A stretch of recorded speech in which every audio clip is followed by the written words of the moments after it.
Buy things at here websites.com.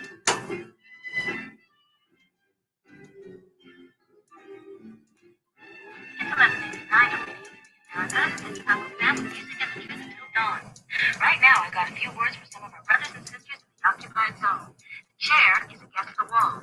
The chair is against the wall. John has a long mustache. John has a long mustache. It's 12 o'clock, Americans, another day closer to victory. And for all of you out there on or behind the lines, this is your song. And welcome everybody to our Daily Gun Show. Come be live every weeknight at midnight Eastern, and we talk about guns for an hour or so. So tonight, takes a little time for people to get the alerts that the show went live, and there's one or two of the 1,000 episodes may have started at like 9:07, so people don't always think that it's right on time for some reason. We're gonna run a video from some other dude for like 4 minutes and 35 seconds here to kind of get things warmed up. And this is a guy named Charlie Cook from somewhere in the East, and he drives around in cars talking to people about 2A. And recently we had a conference, the 35th annual Gun Rights Policy Conference, held virtually for its first time this year. And each of 120 presenters offered video clips, and the Second Amendment Foundation, the host of the event, edited all of those 120 something together into a few, I think 4 chunks, hours long, and they were presented as a YouTube premiere over on YouTube sequentially. So Saturday morning and then another session Sunday or Saturday afternoon, Sunday morning, and then a second session on Sunday.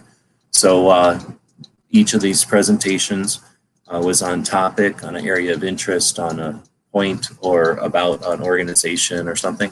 So Charlie is a podcaster, and his, I believe, was during the media segment portion of the blocks of speakers of the conference. And so his topic was not just his project or his ambitions, but talking about how we can become content creators, how we can use media and stuff. And I thought he had one of the best presentations. I think many agree he's one of the best presentations that used the potential of the platform best. So I'm going to move this out of the way. If anybody jumps in, you can comment here. This is an open discussion. This show is, the Daily Gun Show is in its 1,000th something episode. I should remember, I have to type it at the beginning of the show all the time. I just don't keep track, but it's like 1,000 something episodes. And we've changed formats over the years. Right now it's a conversation, so feel free to jump in and be part of the show. Otherwise, sit back and watch Charlie here for about 4 minutes while you see his presentation, Charlie Cook's presentation from Gun Rights Policy Conference. And if I move this window over, I can fit it on this smaller screen over here. And that means I can, I think, do this. There we go. So if you can still hear me, let me know. Or hear Charlie, I guess, let me know. Otherwise, we'll watch Charlie's, I think, motivational presentation. Hey, GRPC. This is Charlie from Riding Shotgun with Charlie. I am here in the Stagecoach, which is what I call my car. It's the mobile Riding Shotgun with Charlie Studios. And I'm making a video for you to show you how easy it is to make videos on your phone. You know, the cool thing about making videos is you can make them from anywhere. Nashville, Tennessee, Birmingham, Alabama, from Kennesaw, Georgia, from Atlanta. In the last 5 months, 6 months, since the virus, who shall not be named, has happened, everybody's kind of become a TV star. And I don't mean TV stars in that we make $100,000 for a 22-minute sitcom. I mean a TV star that we all have to be in videos. With Zoom lessons and Google Meet, this is what we have been working on and surviving on, so with that we can communicate with each other. I want to talk about how easy it is to make videos on your phone. I'm making it all with my cell phone. The great thing about the phone is you have it with you all the time. Using our phones is super handy and it's easy to edit. You've got all kinds of video capabilities. I started with an iPhone 4S, and Now I only have an iPhone 7. Just take some time with your phone. Take some time with your app. The one that I use on my iPhone is iMovie. I've been doing it since 2015. The videos I've been made on my phone have been watched 20 million times all around the world. Something that's super easy that everybody can do, and it's very important that if we are going to increase our numbers of gun owners, that we all know how to operate these tools and we all utilize these tools. As people are scrolling through their social media, they're more likely to watch a video than they are to sit down and read an article. And I know that's true for me. I get to see something, I get to hear something, and that tickles more of my senses. There's editing software that usually comes with the phone. You can do this virtually anywhere. You'll have a video studio everywhere you go. I think everybody needs to be doing this in the gun community. So we can show our new gun friends, and show the people that are new to the gun community, that we aren't all that the anti-gun crowd makes us out to be. We're all friendly, we're all easy to get along with, and we would probably let someone shoot a magazine or two worth of ammunition if they just asked us. It's important that we take this message and get our message out as people who are in the firearm community, in the gun community, the 2A, whatever, gun rights, whatever you want to call it. We're here and we need to get these videos out. We need to make videos look good. We need to make them look decent and presentable. You do all sorts of really cool stuff with the video from your phone. And you can take the audio away so you can put up pictures. You can slow the video down. Slow the video down. Video up. You can add titles. You can do all sorts of really cool things. And I can take the audio from somewhere else and import it into the software. If there's something that we want to promote, it should be very easy for us to be able to make videos and put them on our social media, whether it's YouTube or Instagram or Facebook, right from your phone. You can put in some still pictures like this one, or you can maybe get rid of the sound of cars. I don't know, but possibly. That would be really cool if you could do that. All the videos that I'm doing today, I've made on my phone. I've edited on my phone. So to sum up, videos are simple to make. We can do them on our phones. We can make them just about everywhere. Our phones have the video editing software, and we can put these on all of our social media platforms. You put the videos out, learn how to work the videos, and rock and roll, baby. I thank you for watching this video. Thanks to the Second Amendment Foundation for having the GRPC, for making everyone learn how to do some videos. And I look forward to seeing all the videos that you're creating this year from your phone. We'll see you next year. Thanks a lot. So that was his presentation, and 4 minutes, and like he says, he did it on his phone. So I don't know if he would explain all that, but I thought that was pretty impressive, especially in contrast to some of the other presentations that weren't really utilizing all the different elements, blah, blah, blah, with trying to get the point across or what. Through link out there, so if you want to join in, be part of the conversation, you're welcome to, like Smiggy just did here. Welcome. Hey, how's it going? Good, thanks for jumping in. It's a lot easier for us at 9 p.m.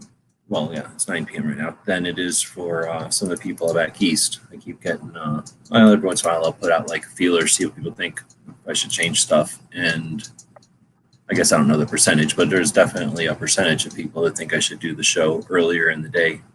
Man, it's tough. I don't like, it's not like I plan to do stuff earlier in the day, but that's just when stuff happens. So having to carve out time during that has just always been more difficult for me than doing it at the end of the day like this. But anyway, so thanks for jumping in. What's happening? Same old, same old. Just what's going on with those dogs over there? Are they within belly rubbing distance? yeah. Hold on, I'm trying to get rid of me and get the dog in there. Hold on, I did this like this. Oh, he literally just walked.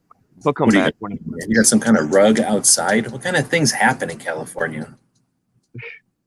I don't know, man. It makes it nice for your I feet.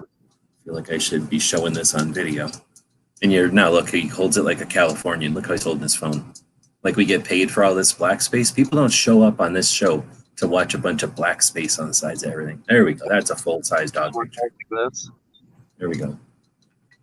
Oh, he thinks I'm trying to steal his stick so he won't get pets.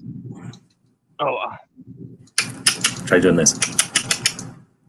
but he plays with things like this. Like, watch, he'll go nuts for it. That looks like a piece of gross. So, yeah. Do they do the fox thing where they kind of approach something and then jump up all 4 feet off the ground and pounce onto it? He seems like he just kind of did that. Sometimes, yeah. My dog doesn't. Everyone, the other day, for some reason, she pranced around. She got all happy about something and was kind of prancing, but that was the first time I seen her go. Yeah, the other one's hunting. He's looking for little mice and stuff that are in the backyard.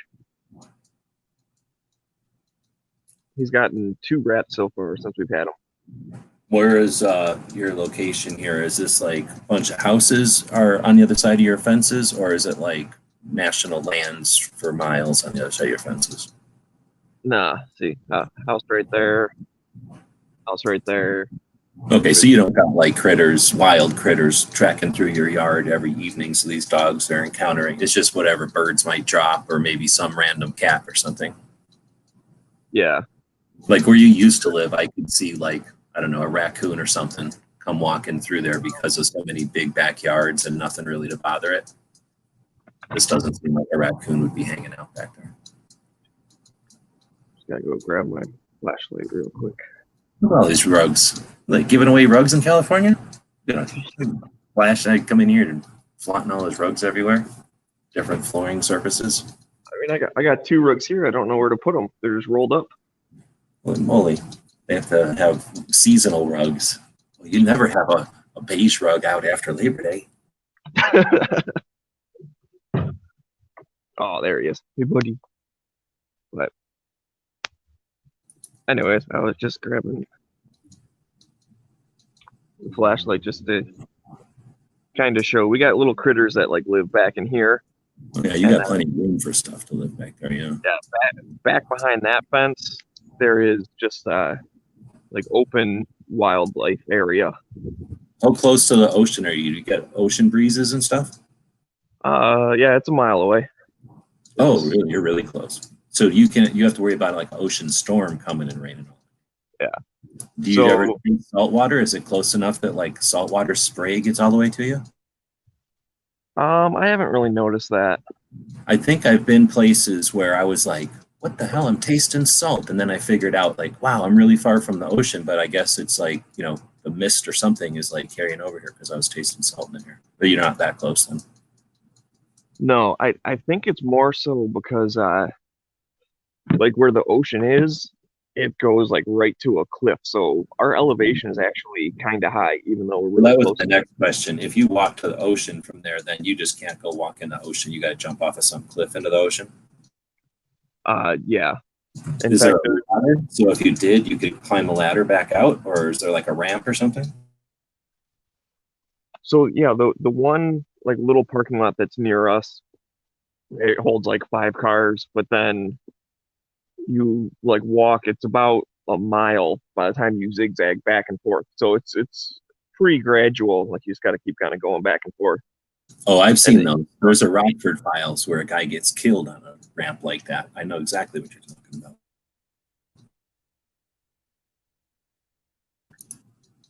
So it's more though, you couldn't go jump off of that cliff and do a dive into the ocean and then climb back up that. You'd have to go walk down there and walk into the ocean or whatever. You could jump off where that cliff is, but you would hit a bunch of rocks and then, you know, Yeah. I don't know, about 50 feet worth of beach. Do these dogs ever go to the ocean? You ever walk over there and let them run around the ocean? Beat up sharks or whatever they would do? Eat a jellyfish? No, we haven't taken them over there yet. Can a dog eat a jellyfish? Is it poisonous to a dog? I think the jellyfish are only poisonous on the legs, right? Like, so the jelly part, you could just eat that like jelly, right? That's true. It's only the tentacles that have the stinging I bet you dogs would be smart enough to go up, sniff it a few times, and then just eat the jelly part off the top and let those stingy legs drift away, right? I feel like dogs would do that. I don't know. I've had dogs that have tried to eat porcupines, so I don't know if they're that smart. Well, it's like an upside down jellyfish. You can't be expected to understand something that's upside down. Come on. I remember when I was a kid, our dog, he must have been sniffing it or whatever, and he got like 5 or 6 quills on the side of his face. Probably got slapped by the tail. So he came back to the house. We were up north, pulled those out, made sure he was okay, cleaned him up a little bit, let him go. He instantly ran straight back into the swamp and then bit. So he's like, I remember that thing that hurt. I'm gonna go bite it. And so then when he came back, he had them all like inside his mouth and his gums, under his lip. Like it was Maybe a lot. he was out there doing something decent, and this porcupine was being a jerk and preventing him from doing it, like saving babies or something. And then he went back. He's like, no, I got to go save those babies anyway. And then he fought the porcupine off in order to rescue whatever he was doing. And he just was willing to take the hit in order to get the job done. That's the way I feel like what happened. Yeah, porcupines are dicks. Yeah, Well, we've got 3 people that watch some of the GRPC, and this is known in the streets as the only legitimate gun chat, the only gun chat that's been blocked from major 2A events. So, because we're so 2A, like we're more 2A than them. So, what do you guys think of the event? I've heard both sides of reviews so far. Where were you guys on the? Smeggy's been to one in real life. You've watched virtual ones before. I don't know barbecue's experience. You could tell us. I've never gotten to go to the one in real life, and so this was my first experience with the GRPC. I really enjoyed it. You're weird and you like hardcore 2A, so you liked it because it was your first experience biting into this weird licorice coffee flavor and you're digging it, or like you really got stuff out of it, or something else? I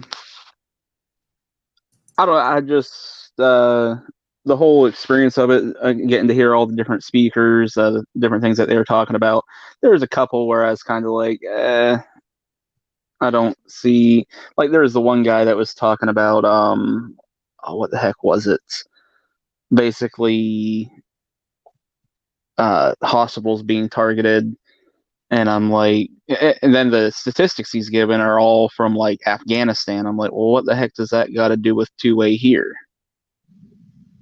That was Dean. What's that? I remember the one you're talking about, because I was kind of at first I at some of that, other things were going on. I was doing stuff, so I wasn't 100% paying attention. But I remember coming in and I was just figuring out what the guy was talking about when he talked about making sure that how he put it, basically defending your hospitals or something. And I was like, what? Yeah. So I know another one you're talking about, but I didn't like get 100% comprehension from it, I guess I should say. Yeah, he was, what was the number? Since like, the 1960s or some crap, and there's been, 100 hospitals targeted, and I'm like, well, that's kind of a minute number when you think about it. I guess you could say it's a couple a year, but then, like I said, he starts giving off these things that are like, oh, it was in Afghanistan, and this one was in Afghanistan, and this one was in Iran. I'm like, well, I just don't see how that relates to the U.S. and, fighting for our gun rights. Well, it could relate. I'm just saying that it could relate because, not every part of those countries is some sort of crazy third world, desert hut or whatever. They have cities and stuff. So if it's a situation where they've got potential threats from terrorists and they have to pick somewhere else in the world that actually has terrorists, then the only place you can pick is a place that has terrorists, right? So if they're saying in a place where there's terrorists, hospitals are a target over pizza places, if he's making that sort of suggestion, I could see it. But yeah, you're right. If he's trying to say what happens there happens here, maybe not so much. But I don't know. The reason I ask because this is my 5th one, I guess. And as much as I rag on the boringness of it, because I am I'm aware that people are going to roll their eyes and be bored by boring stuff. I mean, it's just obvious, and we don't have to sugarcoat it to ourselves. We don't have to hurt ourselves, patting ourselves on our back for everything we do, right? Like if it's boring, it's boring. But the thing is, I dig in as much as Smeggy to some of the boring stuff. Like I've opened my eyes to all different kinds of aspects of suicide, and the doctors do bring up interesting things. The lawyers somehow manage to squeeze interesting things out of their boring, horrible lectures. But that's sort of my frustration, is that there is such great kernels of awesomeness in there. If they could present it better, it would be amazing. And of course, my thing is in order, in a different order, not shuffle it with the most boring crap out front on the first day. But Angelina's asking, I'm not going to harp on it, but basically they just had their first event live and they didn't understand. And I was basically saying the same thing I just said. I was saying, hey, this is boring, and the girls of the DC project should have been on Saturday when everybody was here, not on Sunday when only 100 people showed up. And I think they took that as trolling. So that's all it is. Well, Just say, because I was being a dick, but they're just not used to me being a dick. Did you like the GRPC? Me? No, I'm asking my dog. Oh, he said yes. Do you think it was 100% perfect? Oh, no, we could do better. Okay, here's your stick. Sorry, you're just following that stick so much. I had to use it for something. Yeah, like Saturday I had it. Like I said, I was gonna probably be playing it at my son's birthday while everything was going on, because, well, I wasn't doing much else, setting up decorations, stuff like that. Then just kind of entertaining people. So while it's sitting there playing in the background, every once in a while I'll be like, ooh, what did they just say? Because they throw out some random statistic or something that would make my ears perk up, and my mom or my ex would be like, what are you doing? I'm going over to my phone to rewind that a little bit so I can actually listen to what I just, whatever caught my attention there. And that's an interesting aspect. Now, I don't, you know how to do it. It's a premiere, so it's a 4-hour video that's scheduled to start at a certain time, and then when they give it the characteristic or the tag of being a premiere, it means that when it goes live, it also gets a text chat, just like this live chat does. So it's sort of a hybrid between a scheduled, regular presented video and a live event. So it creates a live event, but then puts a scheduled video there. So we're sort of all watching the scheduled video at the same time, assuming that we all started watching it when it started.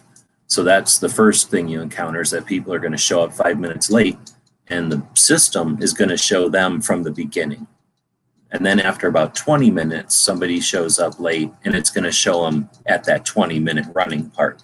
So you're going to have people that are at different points, like viewing it at different timestamps as they join. And so what happens is, the comments got a little weird from that, but there's that aspect. And then what you just said, you can, since you're aware of it, that even on a live event, you can use the little timeline bar in the middle of the actual video that's happening on your screen. If you're on a phone, you just poke at it. And with your regular computer, you poke at it with your mouse, and a little timeline will pop up, and you can just wiggle the timeline and it'll take you to that point in the show. So like you said, you heard something, you perked your ears, you just know you can pick up your phone and rewind a few minutes and just start listening from a few minutes ago. And then whenever you feel like you've heard what you want, you can hit the thing that'll take you back to current, and it'll take you, the button there that lights up, and it takes you back to the current place with everybody else. And yeah, maybe you missed a little something else while you were rewinding there, but you got the point you wanted. I'm describing what you're talking about only because that whole thing applies or works for you because you were experienced enough to know you could do that. Like, you knew that was an option, that's how you do it. You had the techniques and the skills to do it. One of the concerns is when they have only done something for the first time and they don't address any of those kind of things, then, number one, people don't know they can do that, I guess, which is no big deal if you don't know something. But I guess the bigger issue would be all the people that join it at regular timestamps, so that you potentially know when you're creating this whole thing with experience, that when you're putting a 4-minute video or a 4-hour video up, that potentially people are going to be randomly all over that video at any one time. So it's probably a good idea to once in a while say something like, since you're watching this on a platform that might have people at all different, somehow explain it and let people know they can unite, get rounded up to the same timestamp once in a while. Not that it's required. I'm just saying that's the kind of stuff that I think some of the critiques have been, that when you're going to present something on a platform that it's not a debate anymore. People don't go to YouTube accidentally. You go to YouTube in order to watch videos that you intend to watch. So when something's presented to you in the style that you're accustomed to, the kind of crap I put out, you're going to, deem it that level of value, right? So if they're going to offer something as the one thing per year where you're going to get valid info and it's not good if it's presented poorly, then that's potentially harm, not good. And that's the critiques that I've heard about the stuff. So anyway, I got into that, but you were saying that about how you would go over and rewind when one of the doctors, I guess, said something good. So we've had Woods and Angelina both jump in, and I think that's it. Smuggy's dog is the other one. So then if anybody wants to chime in with something, their comments about the event. Otherwise, I was going to start asking about like your favorite or least favorite segments. I'd like to just jump in kind of about the format of doing the prepared video with the premiere. I kind of like that in some ways better than being there live, because I was able to say what was on my mind right away, instead of like, having to whisper to you or something, like when we were in Chicago, like, oh man, that guy. Dynamic, right? Like there was no way for the audience to, I don't know, like there was, totally different. And there's no way to explain. Like you just had to sit there and take it at the event, right? You, like you said, the best you could hope for is you didn't disturb anybody by whispering to your neighbor. Right. So I did like that part of it. I didn't like how at the real event, you got the handshakes in the hallway type stuff, and so I had some of the best conversations with just really big Second Amendment people that you happen to bump into. Like, I don't know, whenever else am I going to be able to talk to like John Lott or something? And granted, I only talked to him for like 2 minutes, but it was. Well, it's not like he's going to talk to you when you're standing there every time he comes out of a bathroom, or like at a hotel when he's in his room and you're standing there when he comes out in the morning. Like, you can't expect him to talk to you at those times. Right. But like when we break for lunch and everyone's kind of wandering around the lobby, like, everyone's just kind of chit chatting and stuff. So that I like that part of it from the live event. The other thing with this particular one on the premiere setup is I wish they would have had more of the presenters like booked off the time to be there in the live chat the whole time. There were some of the guys that were there almost the whole time, both days, like riding shotgun with Charlie and oh my god, what's his real name? Simon Says Train. Tony Simon. Tony was there like all day, and Jim Irvine, who you refuse to admit because he's from Ohio, but Jim Irvine was there pretty much all day Sunday at least, and I think a chunk of Saturday too. Yeah, Ohio doesn't count. But I noticed a couple of the people. I think even like you were saying, oh, who's this guy? And then the person was actually there, goes, that's me. I run so and so. Like, oh, cool, right on. Like but that one young kid who was working for free bacon. I don't know if Woods was watching, but some guy works for free bacon. And I was like, who's this kid who works for free bacon? And then he's like, actually, it's blah, blah, blah. And then I was like, yeah, whatever. Who's this guy? And then he's like, well, it's me. I'm like, oh, okay. Then it might be why I got blocked. But then also, I'm just saying that after that segment was over, like, I didn't see that person comment again. So did they watch the whole thing? Maybe, but they weren't being very interactive anymore. It's like, dude, this is a chance for all of us to get together and talk with each other. And I just didn't see as much. But like you say, first time ever. So now that they see what the potential is, all it takes is a little coordination, and another version of this would be epic, right? Like just a little tweak and it could be epic. Yeah, I would have also liked to see a question and answer, like with all the panelists or something. Like if they could have done like a live chat after the fact and just set aside whatever, half hour or an hour for each like segment, and try and get all the people in like a big Zoom call or something, and then take comments from the audience. That'd have been kind of nice. Well, we did I have don't it in at it Zoom. live. They should set microphones up and let you ask questions after each panel. That'd be cool. Hold on. They did have a Zoom room with 101 something people in it Friday night, and then there was 50 something people in it Saturday night, or maybe it was vice versa. It might have been vice versa. 50 something people in it first night, 100. No, I think it was 100 the first night. Anyway, there was 100 people in it one of the 2 nights, and it's just like this, except with like something like 20 people on a screen. What? I was gonna say 1 million boxes. Yeah, way more people on a screen. But then you could cycle. It took me a while to figure out. Like there was 20 something people on a screen, maybe, and then I could cycle through screens. It must have been 25 people on a screen because I was cycling through 40 or 4. Oops, I'm muting myself. So, and not everybody had a camera on, but everybody had a mic and a place at the table, so to speak. So that did happen for the cocktail. That was their version of the cocktail party Friday night and Saturday night, right? Oh, I think we lost Smeggy. So I could. We're not going to watch dogs that long, so I kicked him out of here. Sick of watching that dog all the time. So they did have the open room or whatever. Okay, you're back. They did have that open room or what, but it was only on the Friday night, Saturday night. What if they would have had that thing going the whole time and have the Q&A happening in there, but then that wouldn't be broadcast? I don't know. Maybe you could simulcast it. I don't know. There's definitely some ways to play with the different tools, though. Mm-hmm. And like I said, obviously, maybe not for the whole thing, right? Because then everyone would be like talking over the presentation. But just like I said, at the end of part 1, they had it was like a half hour, an hour break. Like have that time where all the panelists were in a Zoom.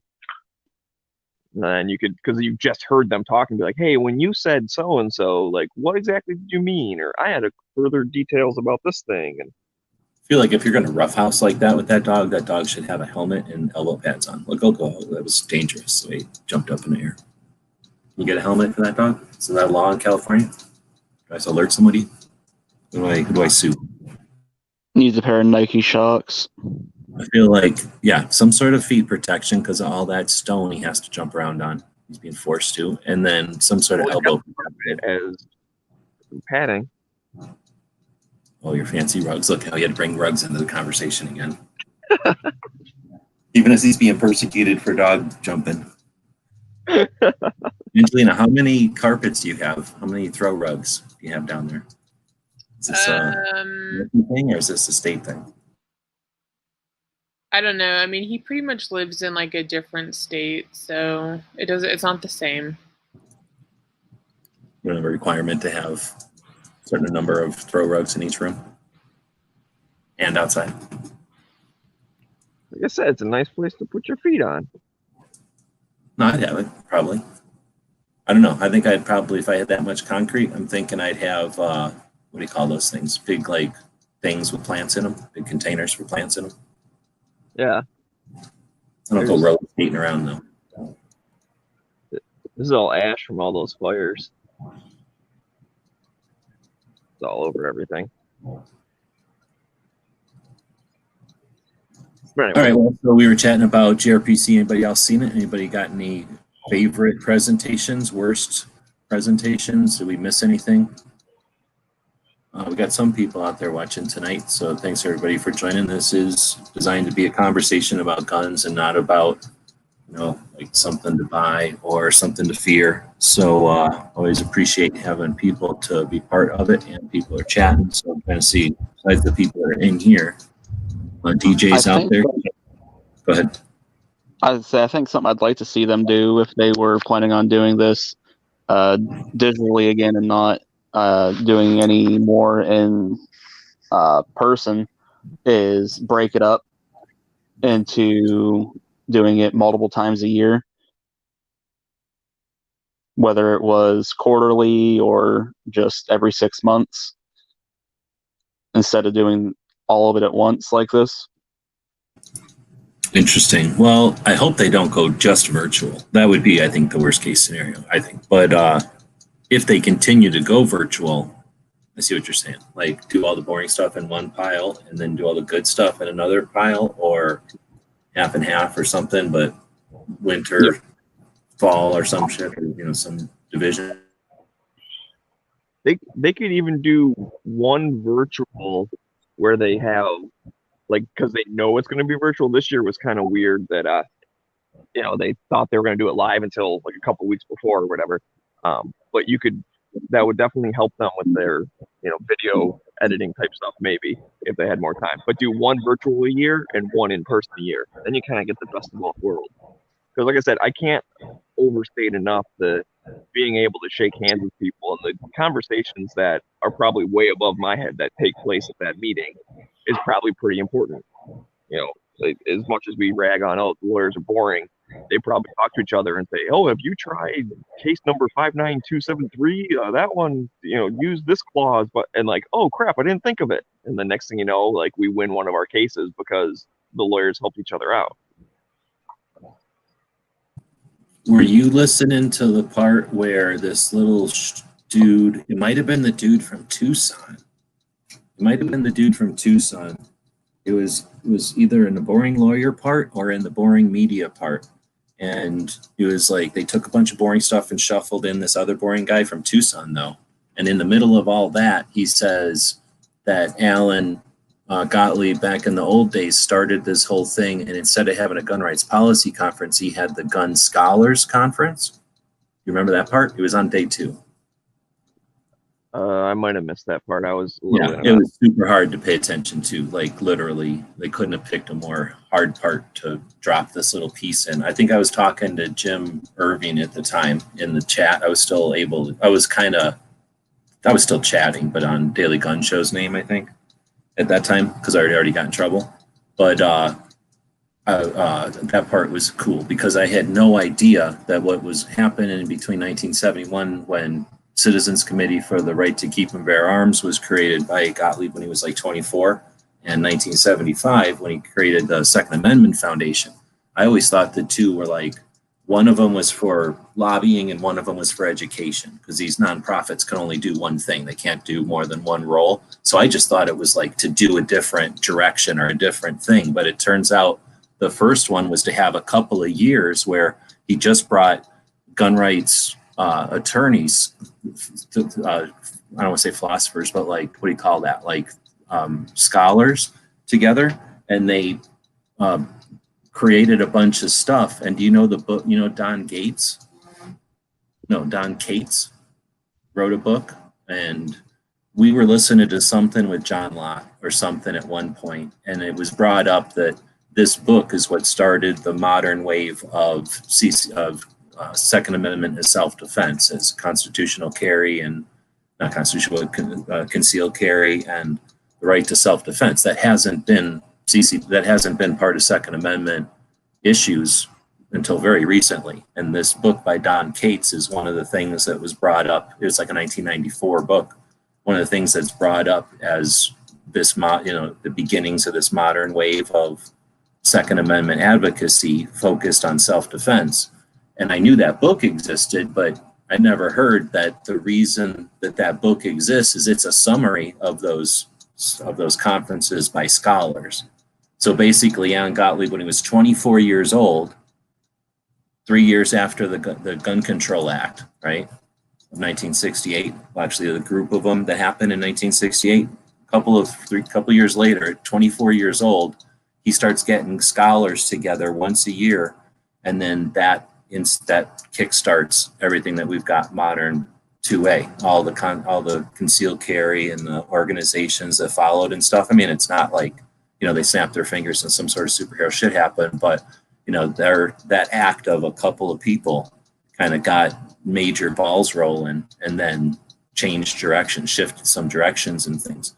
And that's amazing. And they just shoved that into like the most hard to understand, difficult. Like, what if that would have been a crazy cartoon or narrative or whiteboard, something that was, visually stimulating and people understood, where Alan in the gun rights policy conference, because what did he do? Stop right there? Oh, okay, he kick-started modern self-defense as a CCW or a 2A topic, right? Did he stop there? No. Then he starts the gun rights policy conference, and for probably 30 something years that I wasn't even aware of it, they're doing all this kind of work in the shadows. Like, no one even knew it was happening. Seriously, no one's heard of this thing until the last couple of years, because it was like the 25 nerds that go to it knew about it, right? Like, so it was a thing that created and spawned all kinds of great stuff, but it was relatively hidden up until recently. So to expect them to go from almost hidden to doing the best job possible compared to all the people that do it for a living, that's a little bit too much to expect probably. But at the same time, they're not doing it 17 years ago. They're doing it in 2020. They have all the resources in the world. So this is the dog version of quirking. Goes and steals a dog that looks exactly like my dog to try to quirk my views. Yeah, well, I can't help it. My dog won't even get exploited right now.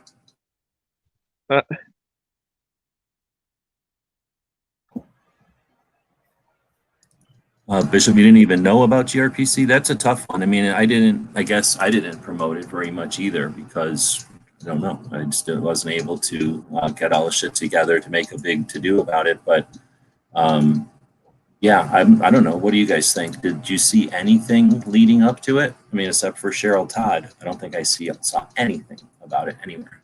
Nope, not really. Pretty quiet, actually. Not until like a day or two before it.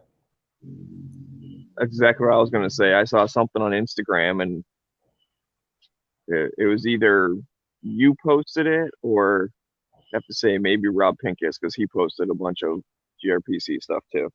I think that's what I saw too. It was one of you two that I saw it and was like, oh crap, that's this weekend? All right, I got to make sure that I'm around. And that's the thing. I don't think very many people, I don't think like you said, the people that were speaking, or the 120 speakers, I don't think very many of them, and I certainly don't think very many others, watched the whole thing. I don't think too many people were like me and said, I'm going to go get a bunch of food so that I can just be here for the weekend and be here for the Friday night thing and the Saturday night thing, right? Like, there was certainly people that jumped into pieces of it. And that's, I don't know if that's good or bad, because that's everything you said about the real life one. When you get up and go somewhere and then you're there, like, at the best, I guess the worst is you're distracted by your phone, or maybe you get sick and stay in your room or something and just don't attend. But you know what I mean? You're immersed in it. Like, you're definitely, like, you can try not to be aware and you're going to be 100% immersed if you're actually there.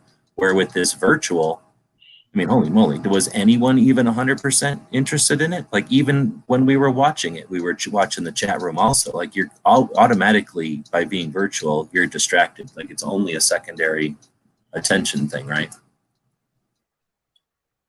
But the other side of that would be, for years you were trying to get them to even like put it online at all.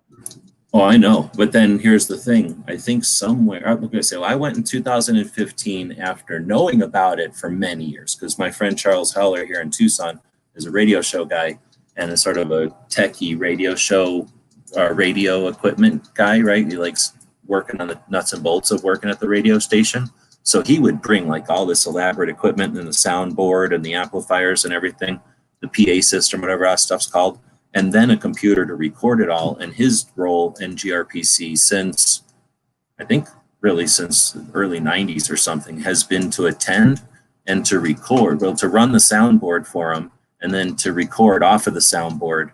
And in the old days, he would record a CD-ROM, an event, and burn a shit ton of CD-ROMs and send those out. And then he started doing it on a memory sticks, and then now I think he puts it online finally. And I have attempted over the years to assist him with some of that aspect, but anyway, I was aware that he's been going since I've known Charles in the early 2000s, and he's always urged me to go. But it's like, hey, go with me to San Francisco to this boring thing and do stuff when we're probably unarmed for a weekend. I was like, hey, no, right? Like, hey, let's go to Chicago, and same thing. I'm like, no. So I never went until it was in Phoenix in 2015, and then it's like, oh, drive to Phoenix, which is easy, and it's if it's boring, I can leave and go do something else in Phoenix. I finally he twisted my arm and I went, and you guys all, some of y'all have been around since then. Boom, that was like a light switch. That was amazing. So I really, really enjoyed it the first year, and then I couldn't go the second year because it was in Florida, or the 2016 was in Florida, and I couldn't afford to get there. So then I started traveling more and attended every year since, so Chicago, Dallas, and Phoenix again. But somewhere in there, I decided that maybe it shouldn't be live because, number one, they don't want to be live. They never wanted to be live. They would definitely not have been live. There would have been very little attempt to be streaming this event if it wasn't an unusual year and they hadn't been forced to understand what streaming is. But they are completely, everyone, when I say they, I mean everyone from the promoters to the people involved to the audience. Like, nobody there is like going, oh, there's like an unsatisfied itch. I wish this was streaming. None of them people know what streaming is. They think they don't know what it is. It's some sort of crazy magic their grandkids do, and they're not interested in it. So, you know what I mean? Like, they're not, it wasn't something they were ever going to do. Do you think going forward that they're going to stream more? Because remember that one year where they were like, yeah, we're online, we're on Facebook. They told you that? Well, exactly. That's kind of the examples as I'm thinking of that I couldn't think of. But yeah, exactly. Like, I just don't know. I think it's like trying to get your grandparents to be good at a video game. Like, you probably could accomplish it, but do they want to be? And what's the point other than to say you did it? Like, I really don't think it's what they're looking for. I really think, think about it. For 35 years now, they've preached to the choir, so to speak, or that's a shitty way of saying it, but, they've talked to themselves about this stuff. They've been super nerdy to each other. In order to be appealing to anybody else, you can't just be yourself anymore. Now you gotta, I don't know, do your hair and put on makeup and wear something nice and good lighting, and then speak better and look in the right direction. And you know what I'm saying? Like, it starts to be a bunch of stuff that nobody signed on for. And if you do get people that are like, oh, dang, I'm down for that, then they're dimwits, right? Or they're assholes, or they're exploiters, or they've got some other agenda, and this is just a step on their way. So I don't know if it's necessarily something that they're, I don't want to paint them as like they can't, they're feeble, but it might be an intentional, like, that's not the direction we're trying to go. We're not trying to be flashy and like, appealing to people. In fact, maybe they're trying to be odd and nerdy to keep, the frivolous away. I really don't know. But anyway, so I don't know if, I don't know. What do you think? Do you think it would be better if they, it can't keep going. Like, no one will show up, right? Or I guess it can keep going. It'll just get very poor attendance. But if they kept doing this, very few people are going to come back, right? You're going to see it once and go, okay, I know what it is now, and I'm not interested. If they changed it and made it interesting and they actually got information out, I don't know what the potential of that would be. But either way, would you say that they should go in one of those two directions? Or I guess the third option of going back to just doing it the old-fashioned way? Well, didn't 2020 make a bunch of us have to learn this technology? No, you people. I'm fluent in this, so it's sort of like guns. I'm just in a different boat than most people. I really don't know how many people had to learn it because I've always been on this end of it doing it. You know what I mean? I'm just thinking even some of the speakers or something, they've had to do Zoom calls now, and so they're much more comfortable with it. Do you think so? You watched pieces of it. Did you feel like there was a more comfortable, do you think people felt at ease? Or I'm going to be a little bit ageist. I think the younger people were probably more comfortable with it than, say, the older people. I don't know how to draw the line, but I think the line is experience for sure. Like, you could tell, like the radio people even. I don't have much love for radio people, but, so it's not like, anyway, but they weren't perfect or nothing. They were just super loud. But you could tell when somebody was a podcaster, their presentation was like, all the levels where they need to be and the lighting and stuff, just because it's in their area of expertise or what. But, well, there's been some suggestion of ways to deal with that, but I don't know. Again, is that something that is an element that's necessary? Like, does it need to be part of GRPC? I think we don't get it. Anything's gonna be more of that stuff, isn't it? What? And isn't anything that's going to be any kind of meeting nowadays going to be a little bit virtual? Like we're really not going to put the Pandora back in the box. Oh, no, I agree. I mean, the world is never going to go back to just meeting. I mean, the meeting part is necessary, but it'll be enhanced with live. Like every part of the meeting will be streaming. Yes, but will they? I don't know. And that's, I guess, the question. Do you think they will too? Or do you think that the world will keep going? They'll be the ones who don't keep up. Yes, that. Yeah. Anybody else? I would like to hope that they continue the live thing, and maybe as the old guard turns over, I mean, someone's going to have to start taking over, and hopefully there'll be more experienced technical people, and they can kind of grow from there, because I think they're missing out on the fact that this. I understand, like, GRPC is get together with all your buddies that are in the same area of activism or whatever, and shoot the shit or whatever and hang out. But they're missing out on the I don't want to say necessarily fundraising, but the getting a grassroots army together. And if you make it more appealing to just everyday regular people that are online cruising around, then maybe they'll say, you know what, I am going to look into this organization, or, oh, I really like this person's presentation, I'm going to find out more of his stuff. I agree with that.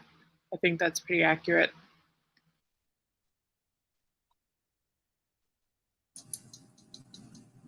Or we just start our own, because we're all good at this, and we can just do it. Well, that's another thing, is I've definitely heard people saying that, and I'm never like, hey, burn it down and make another one, because that's weak and usually a waste of time. And if you really need to learn everything over again, go do something else and learn those skills, or read history, because somebody wrote down their experiences learning a bunch of stuff. But so I'm not a big fan of us wasting our time as a group watching somebody learn how to rebuild a mousetrap or learn how to get up to speed or something. So I don't know, though. Like I say, trying to get something that's built for, ground to work in the water or in the air is a thing, but is it the best way to build an airplane? Trying to get a tank into the air, or is it better to start with just something from scratch? And I think you got to put into it their momentum or their trajectory, like where they've been. So if you look at 35 years, that's a massive accomplishment. How long of those 35 years has there been internet? Doesn't matter, because what it's all going to come down to is in 2012, there was a Thursday in 2012, if I remember right, YouTube turned on Hangouts and we could do live interactions. So if they would have been on cutting edge, they would have been in their seventh year of being live. So they'd be fluent in whatever we're doing now.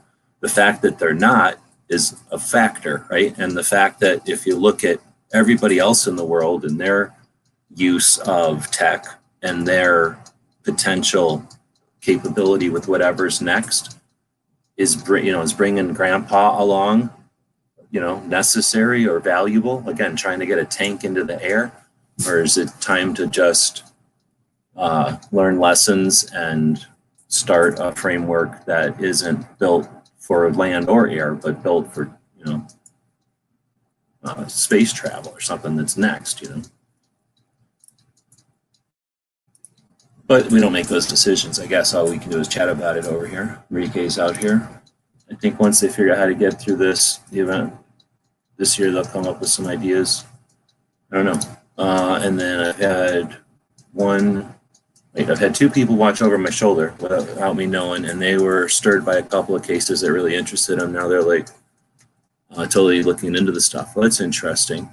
And that's the thing. If you butter up, if you pretty up and fancy up a bunch of just in actual data, it's like John Lott with a stupid cartoon animation behind him isn't John Lott anymore. And there's something about John Lott that you're like, okay, I just got some raw John Lott. I'm more hardcore than the next guy who needs the simple down version, right?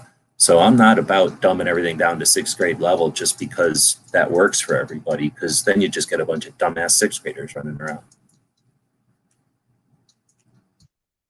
Yeah, but you could also Oh, sprinkle that in a little bit. real quick, since Woods is gone, I'd like to pass around this big extra heaping plate of bacon that I had too much of. Made way too much bacon today, so please help yourself. And if any of it falls off onto the floor and then the dogs eat it, that's fine, because there's way more back over here, and there's a whole other platter of bacon in the warmer. So take as much bacon as you'd like, please. Oh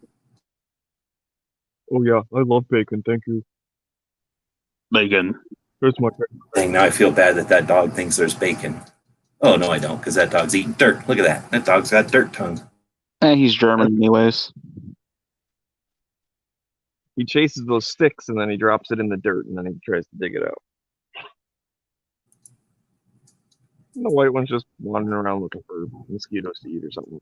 It's weird. Oh, that white dog's just standing around chill. And real mellow. He's the most broken husky. Huh? He's the most broken husky ever. Like outside, well, we'll go to the dog park, he runs around, but like in the backyard, he barely ever runs around. As soon as we walk inside the house, he like does circles around the kitchen. Oh, I'm okay. like, dude, can you run around outside, please? Now, here's the deal. You got this light on and it's dark out. You ain't got to worry about bugs? You ain't got no flying insects bothering you there? No, not really. Every once in a while, there's like a moth or something, but I don't care about moths, but I'm worried about like the mosquitoes mostly, or some other weird thing that bothers you, like one of them seen or something. two mosquitoes my whole time here. Oh, that's nice. They just don't exist. That's pretty good. They have some sort of tech preventing that there, some sort of a nanobot. Yeah, I think Facebook invented some anti-mosquito thing. Yeah, we're having a 4-way bacon buffet. That's something that we introduced last week. 4-flavor bacon buffet, FFBB, F squared, B squared. Or no, it was 5, excuse me. 5-flavor bacon display. Okay. All right, well, he doesn't want a plate of bacon. He's making it sound like he's got enough bacon, like there is a level where there's enough bacon, I guess. All right, well, so being the realest gun chat ever, who we got left in here? Barbecue, Swiggy, and Angelina. So, anybody going to SHOT Show in Las Vegas? Maybe. Probably not.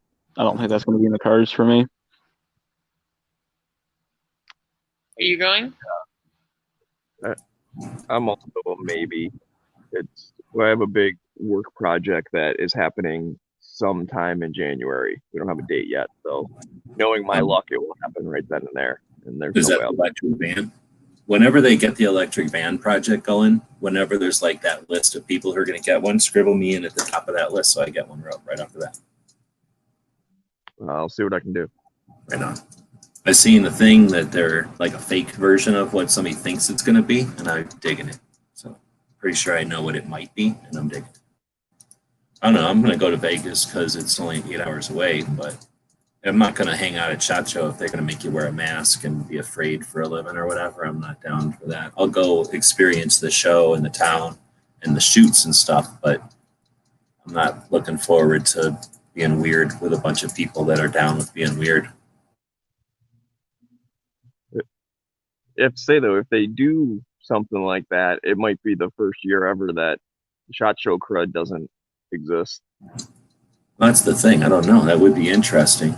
Wearing a half a piece of underwear on your face, does that prevent SHOT Show crud also? I think so. I don't know the diameters of the different, molecules and whatnot. I know there'll be a lot more fist bumping, not handshake, so that's always nice. Yeah. People haven't really shook hands in a while. I'm not a big handshaker, so I notice when somebody's trying to shake my hand all the time. And it used to be like growing up, I was the guy who didn't shake hands and everybody knew about it. And nowadays, nobody ever really shakes hands anymore. Every once in a while, somebody will shake hands, and it'll be at SHOT Show. Like I very rarely shake hands besides SHOT Show ever. I'll get it at work because we get different people coming in. Hey, nice to meet you. But it's one of those things. I'll say that and not extend my hand. And it's like, if you stick your hand out, then fine, I'll shake it. But if we're both cool with not shaking hands, like I've still acknowledged your presence. We're here to talk about whatever. Let's just talk about that. Like, our skin doesn't need to touch. I've never quite understood it, to be honest. It's hand rape. It's not necessary. Yeah, I'm that jerkwad that's a hand raper. I don't like it, but I I mean, can't imagine being a female and having to be objected to that. Ugh. yeah, it's gross. What about when they curtsy and lick your hand, though? The curtsy isn't so bad, but the hand licking, I'm not that down for. I don't like that. I saw the best part about YouTube now is you got to mess with the logarithm. Like, don't let YouTube feed you nothing because it sucks and it hates you. So always go find weird things and tell it that you hate stuff you like so that it doesn't know what to do. Because now I find the weirdest movies ever. There's like full movies on YouTube. I don't know how they get around it. They're always in a different country in English. So it's like, here's Death Wish 3 in English in India. So somehow it's okay to put Death Wish 3 up in English as long as you're in India. But if you put it up here, right, it would be copyrighted. So there's all these weird movies I've never heard of before. And I'll pretty much watch anything with 1970s cars and clothes in it. And anyway, I saw the creepiest thing. I'm trying to remember what the movie was, but the guy would come up and lick this girl on her face. And I'm like, I don't know what the hell it was trying to do. I think it was trying to be creepy back then, but it was like a degree of creepy that I think would make the internet cringe now. It was just like, I don't know if he was I think it was referencing some movie that I have no idea. You know, it's like some movie from 1970s. So it's probably referencing some movie from 1950s or 60s or some book or something that I had no idea because he did it in such a weird, like deliberate way. But anyway, that's what made me think of that when you said it, the licking part. I've actually had a stranger lick my face like at least 5 times that I can remember. The same guy? No, like, different people, different guys. Well, one like a couple of girls. Or something. But that's like a weird Italian greeting, or like how they greet in Greece or something, or like just somebody that was a creep.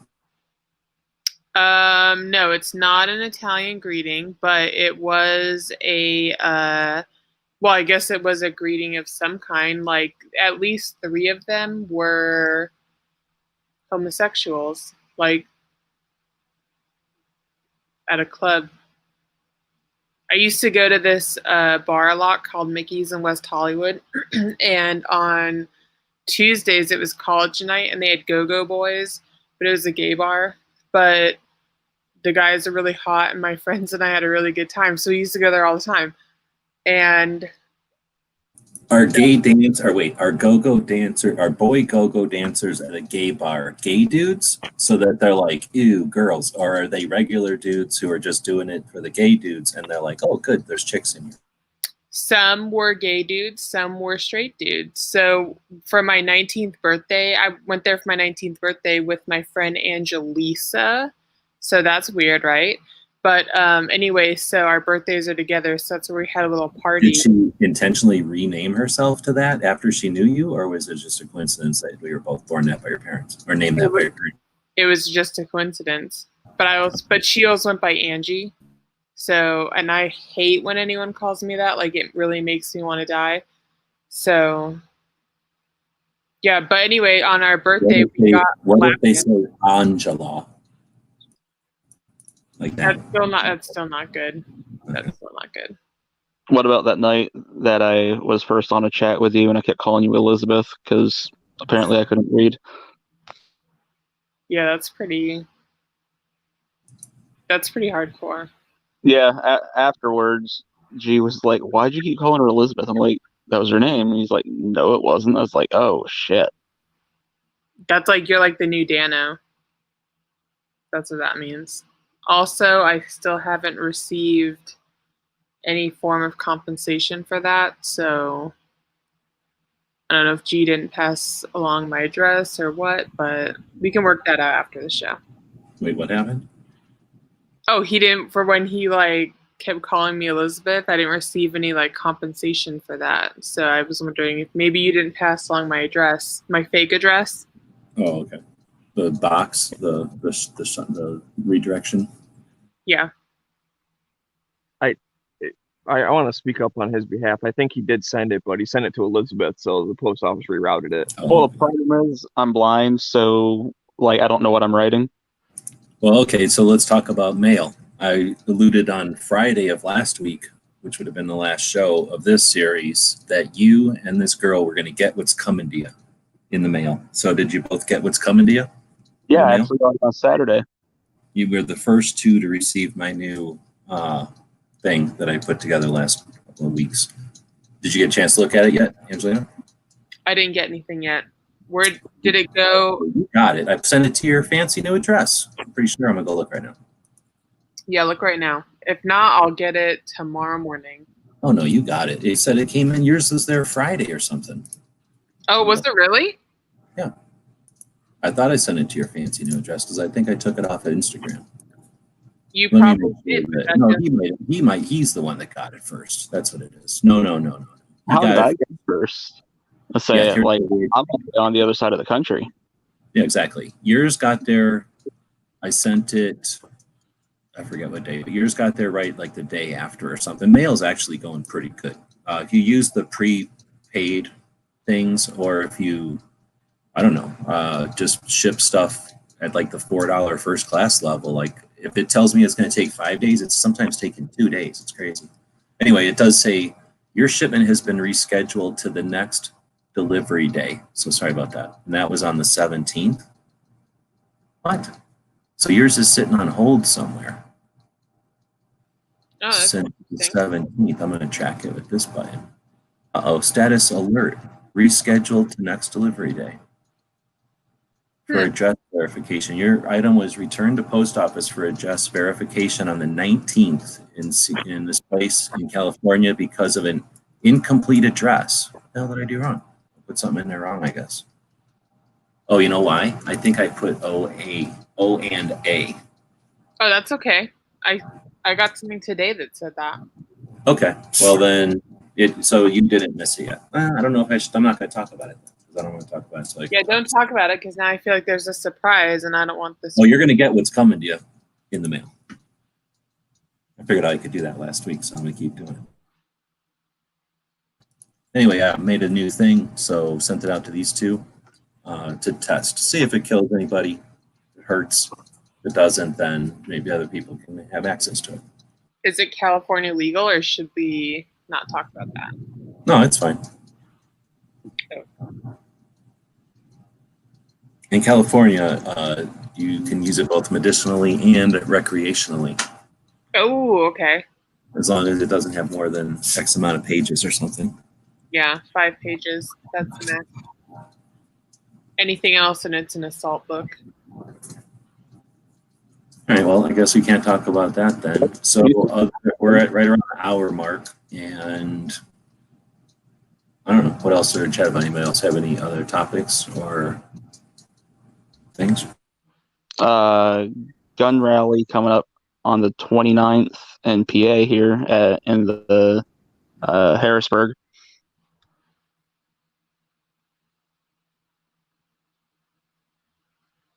Oh, I heard about that earlier, and I'm going to go look it up.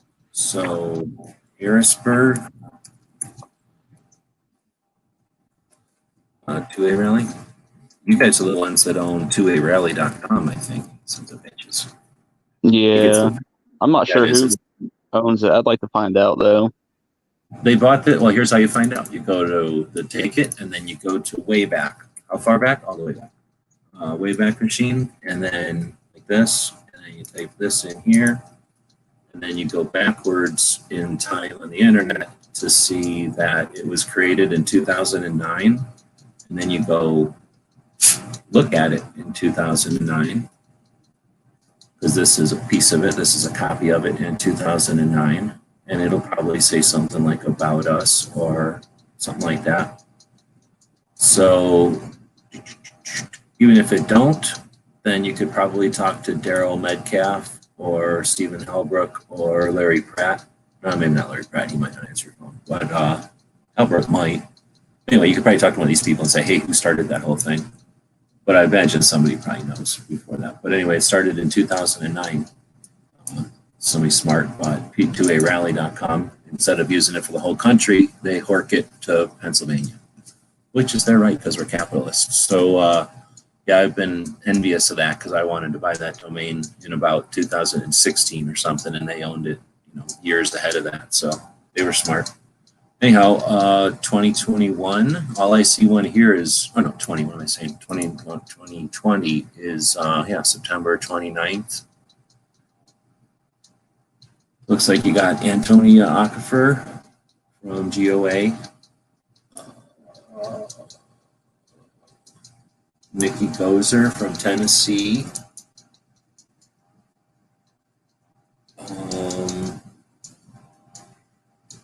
Anything else about it? Have you been to these before? No. Back when I was driving truck, I wasn't in the loop enough to even know when the rallies were happening, and then I still had the issue where a lot of the times it seemed like they were happening in the middle of the week, and driving truck and taking off time in the middle of the week is just losing money hand and fist. Then after I stopped driving truck because I went blind, trying to find a ride down to the state capitol is absolutely terrible.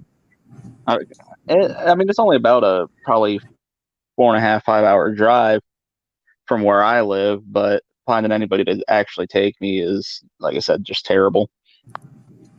Right on. I would definitely reach out because I know going to the DC rally was a little bit unique because it was a singular one as opposed to an annual thing. But there were people that were carpooling and working on things. So I know that the Illinois one also is once a year, and their day that is similar to this is the kind of thing, because it happens down the middle of the state and it's a big, long up and down state.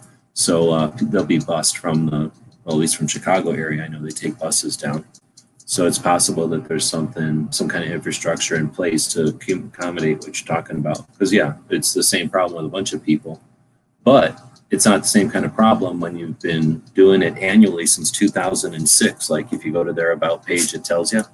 So even though that first version we looked at from 2009 didn't have an About page since then, they have added one. Anyway, they say starting in 2006. So that's pretty awesome. For 14 years, they've been evolving and figuring out how to do this kind of stuff. Obviously, they've got some kind of system down. Hopefully, they don't get lax, I guess, but I don't think they're in any danger of doing that with all the stuff that's happening all the time. So that's awesome. So I'm glad to see rallies are happening again, and that it is actually next week, right? Next Tuesday. Yep. That's pretty cool. Yeah, there's one coming up in Michigan as well, but I don't know the date. So everyone use your Google machine and type in, Michigan Lansing 2A rally or whatever and try and figure it out. But I think it's coming up soon. I saw something on Instagram the other day about it. Which channel? I don't know. They have a site. I've never seen a site for Michigan rally, so I'm just gonna have to find like a story about it. Oh, here's one October. No, this is the DC rally.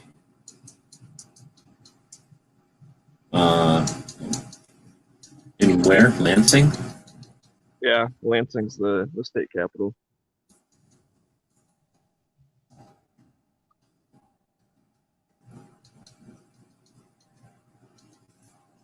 Look at this. 2A March. So Pennsylvania's over here since 2009 owning 2arally.com. And Michigan's over there like, let's have 2amarch.com. Like, we want 2A and the whole month of March. So, how we do it. Yeah, I guess y'all do have your own website. All y'all Easterners just gobbled up all them domain names for your individual rallies. That's fine. That's fine. The rest of us will figure out something to do over here. So it looks like your rally is it today? It's the other day. You missed it. Michigan Capitol Building, September 17th, Constitution Day. Oh, so okay. Well, then everyone jump in your time machine and go to that. Yeah, and also, get a lottery ticket when you're back there. Yeah, I must have saw something that was like, oh, had a great time at the rally. I was like, oh, there was a rally. Well, this was literally like Friday or Thursday, so it was just the other day. You could have literally just been seeing the thing come up in the feed, for the first time because it just decided to give it to you. Yeah.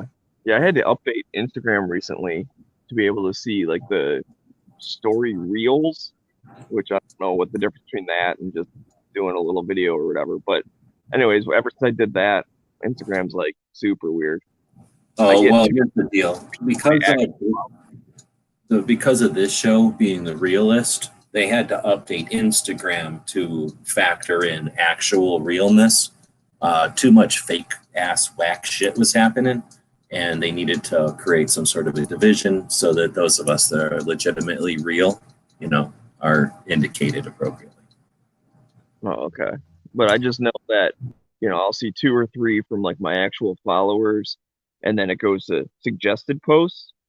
And the one thing I noticed in all of the suggested, I never see a picture of a gun. No, Like, I get stupid, always weird like foam, like they squish foam, right? Or like they put Cheerios into some foam and squish it, or like I've seen cooking crap. Like it's always like some kind of craft or else like some kind of relationship joke. I don't know what the fuck they're thinking. And then sometimes I get old people stuff.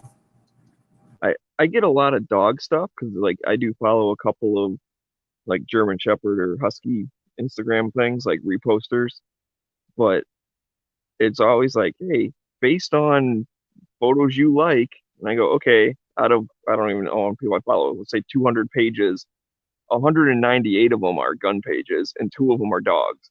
What all you show me is pictures of the dogs, which I don't mind, but what the heck, Instagram? You should know what I like by now. I like guns. I like pictures of them. Do you tell it no, no, no? Like I don't like this. I don't like this. Because at first it was showing me like all boobs and like battleships or something, and then it was like, oh, no problem, we'll show you butts and airplanes. I'm like, nope. And then it's like, okay, feet and like race cars, and you just keep saying no. And like I say, now I'm down to like foam and old people relationship jokes. Like it's the weirdest shit. I should scroll on my suggested feed sometime. They show me guns. What? That's because you're in California. You can't have them. It's trying to mess with you.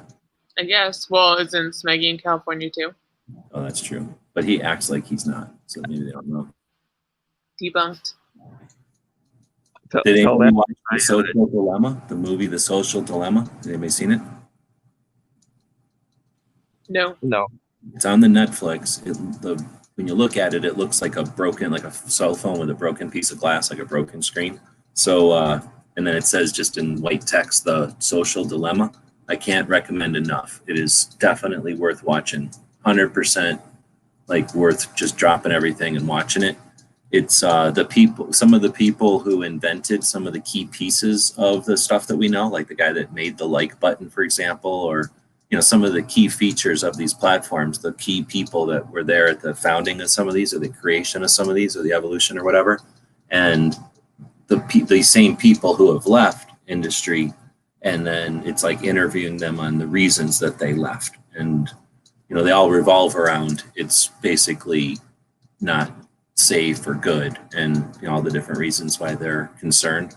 So it's a little tinfoil hat, and I feel like at the end it's a little bit sky is falling, but everybody I talked to that's in industry or that's aware has said that it's pretty good, accurate, and not too crazy. So if anything, it's like downplays a couple of things so people don't get too scared. But I think it does a great job of explaining some of the things that I think people figure they have their head on, but it's just so much deeper, like, just so much more scale than people imagine, I suspect. Anyway, I'm curious if anybody does get to watch it. I'm trying to arrange for a couple of us to get together and have like an after watch, book review type of chat, because I really do think it's a good one. There was those 3 videos by Smarter Every Day originally, where he went to Twitter, Facebook, and YouTube and talked to the people who deal with like cyber attacks and abuse of the systems and spamming and shit. And it was really interesting to see these videos because this was one of the largest YouTubers, so he had unprecedented access, and he talked to the people at a very like knowledgeable level without being completely nerdy. so that you could still understand what they're talking about, but had ability to keep up with them with like, pretty deep concepts. And they talked a lot. They explained a lot. And then he eventually added a fourth in that series, I think just a fourth, where he talks to the people at Reddit. Reddit's a whole different game, but it's really insightful. And I think this video, this social dilemma, is on par with those. So there's using these tools like watching television, right? And then there's using the internet, which is not using these tools. And I'm going to continue to be an advocate of using the internet with 100% awareness that these things that are feeding us are not with our best intentions. They're not doing it with us in mind. They're doing it with them in mind. And all it takes is a little awareness tweak. And the same way that we don't fall for the National Enquirer tabloid stuff, or some of these other things that have come and gone as like little blips in our media, I think we'll get right on past this, and the social and stuff influence will disappear. The same way that the commercial influence had on us, like where's the beef? That can't happen anymore because there's no network TV. We never have to worry about a where's the beef lady. That phenomenon won't happen. It just can't technically. I think we'll see the same thing with these socials. We'll look back and laugh that we were all manipulated so easily by these basically fancy AOLs, right? They're just fancy MySpaces. We'll move on and do something that's more independent and what's the word, like using the facets of the web, being able to join a network as a point as opposed to having to join the network as a user. And much like the difference between Reddit and Facebook, when somebody uses Reddit, they use it in a different way than Facebook. Like, we'll just start using the internet in different ways, I think. But anyway, nobody's seen it. Really can't talk about that. Crump be part of the watch party? I imagine he'll be invited. He's worked at Facebook. He said that one of the reasons he quit was because of the reasons in that movie. All right, well, so we've been going for an hour and 20. I don't mind keep going. I'll chat for 5 hours. It's just that chatting for no reason eats up my evening. So if we got stuff to talk about, I'm down. But otherwise, I'm not trying to force a show on everybody. I'm not the equivalent of a handshaker, making you have to be on here interacting each night. I offer the room. But like I say, we're not trying to force nothing on nobody. So if anybody's got another topic, we can throw it out there. If y'all that are in here have something to bring up, bring it up. Otherwise, I'm going to start pushing us towards ending because I still got a couple hours when it's nice out before I fall asleep. And I can get work. Yeah, I've been thinking about it ever since someone said Dano. I've been craving a bowl of ice cream, so I'm gonna get going, go inside and eat some ice cream. So a giant bowl of plain vanilla with no kind of sauces or other kind of enhancements? I've been known to do that, but right now I have black cherry ice cream. So that's white ice cream, vanilla, with them dark cherries in it, and that's it? It's like a pinkly purple kind of ice cream. And then No, it's got I don't like that kind. I've seen the kind that's pink with cherries. I don't like it as much as the kind that's white with cherries. I don't know why. I feel like they separate the flavors better. But I would anyway. I'll eat any kind of cherry ice cream. Cherry ice cream versus strawberry ice cream. Go. Neither. What? Crazy. cookie dough. What? I just had ice cream last night that was white chocolate fudge brownie. I'm not a big fan of weird flavors like that, but it was pretty awesome.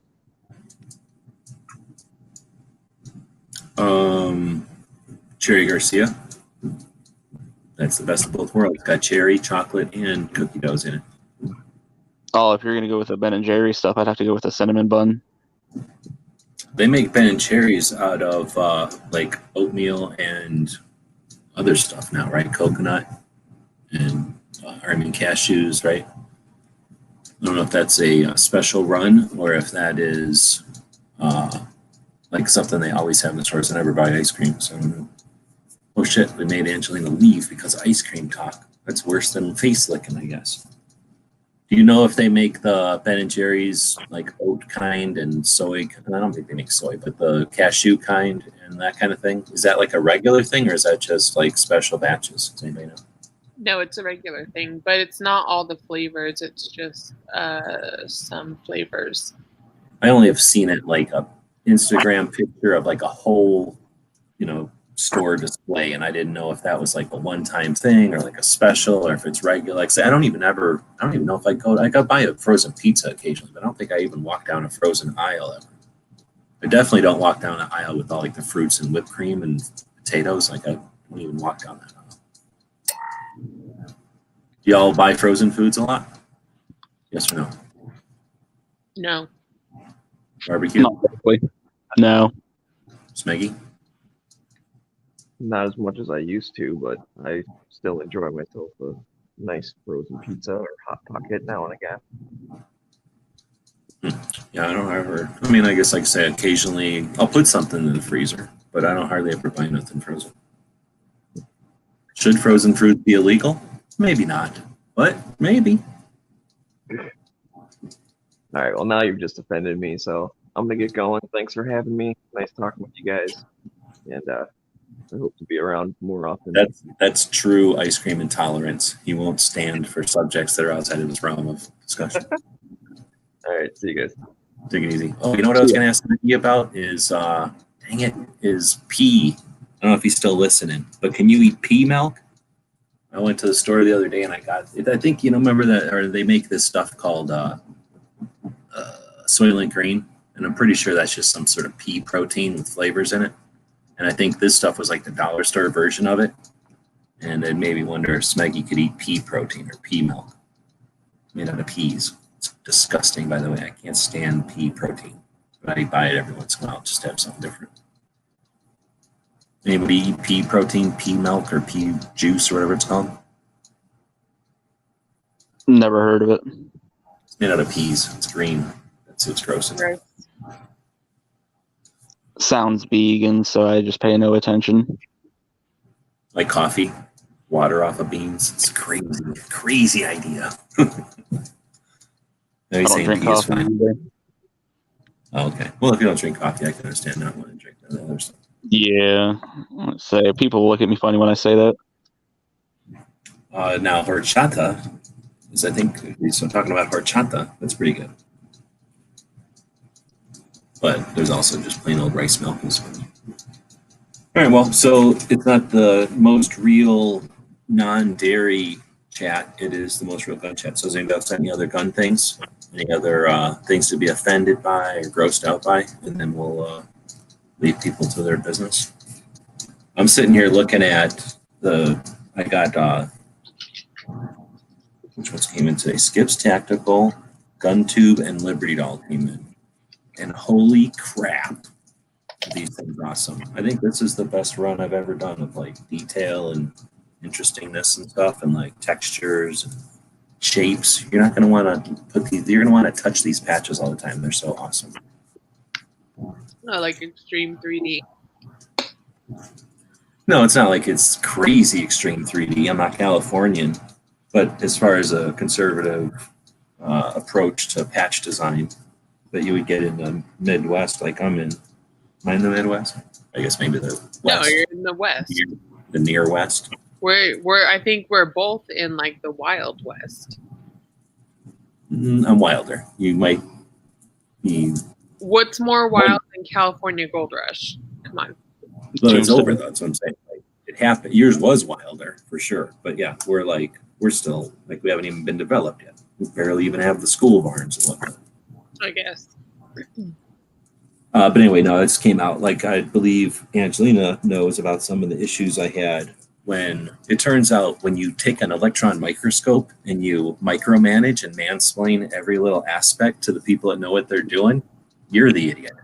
So when they know what they're doing and they just do it, it looks pretty dang good. So yeah, this thing came out. I was a little concerned because I kept looking at magnified views of like this one part, and it came out really neat. Can't wait to see what people think. So I've got 2 more in the mail. I'll have to go look at some point at the tracking number. It should probably work by now. When they first give you the tracking number, it's not really working yet. And whenever those get here, we'll start packaging them and they'll start going out. But there's at least 1, 2, 3, 4, 5, maybe 6 surprises out there that I can't talk about. So it's super frustrating. You know what it's like for me to have 6,000 patches that I can't even talk about because there's so many surprises in them. Oh my God, I know what that's like. Well, I guess you do know what it's like, but the rest of these people, they don't even know what it's like for us. They don't know the struggle. The Especially when anticipation they're is killing me. And I was fiddling with Clover's, and I don't know if Clover knew what he was doing or if he just accidentally came up with something. But, well, you guys, well, I can't talk about that because somebody doesn't know what's coming to them.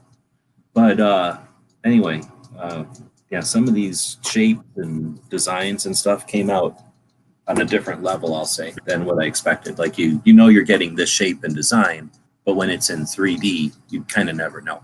And now you've had more experience with this. Have you seen ones come through that are like, oh, I'm going to like this, I'm going to like this. But then when you actually get it, something happened and it flops. Like something about it made it wrong.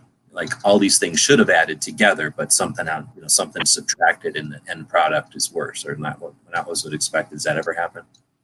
Absolutely. Oh, Probably at least once a month. Oh, okay. I mean, I don't risk stuff too often. I kind of know what I know and I know what works. But like when we're talking, I guess what I'm talking is like the puffiness or the 3D kind of stuff.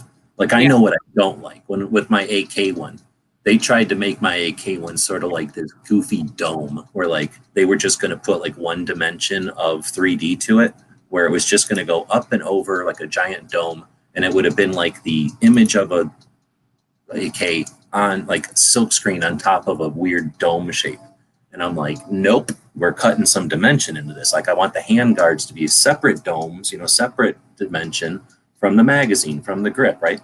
So, you have to get into that with them. And they either don't know what you're doing or, don't want to waste extra time. They know how their machines work, like there's all this back and forth. So yeah, I've never really dug too deep into this. I usually know what works and I'm happy with what I get, but I kind of pushed it a little bit this time because I know this one girl is always doing that. And I was like, I'm going to have to win against her at some point here. So, yeah, I haven't had, I don't know. I haven't seen them all. I still got 2 more coming.